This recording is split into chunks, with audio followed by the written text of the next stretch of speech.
ప్రత్యక్ష గుడార నిర్మాణం కోసం దేవుడు ఎన్నుకొన్న గోత్రాలు ఏవి? యూదా, దాను. దేవుని స్వహస్తంతో రాయబడిన 2 రాతి పలకలు ఎవరికి ఇవ్వబడ్డాయి?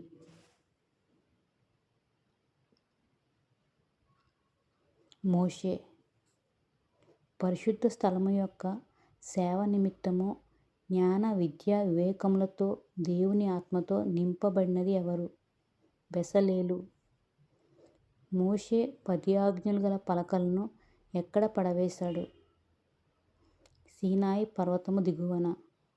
ఇశ్రాయేలు ప్రజలు తమ ఆభరణములను ఎక్కడ తీసివేశారు? హోరేబు కొండ.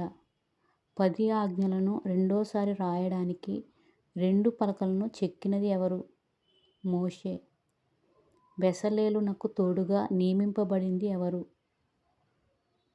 అహోలీయాబు. యెహోవా ముందు అపవిత్రమైన అగ్నిని అర్పించిన 2 వ్యక్తులు ఎవరు? నాదాబు, అబీహు. అగ్నిచేత ఎవరి కుమారులు కాల్చబడ్డారు? అహరోను కుమారులు. 50వ సంవత్సరము ఏ విధముగా పేర్కొనబడినది?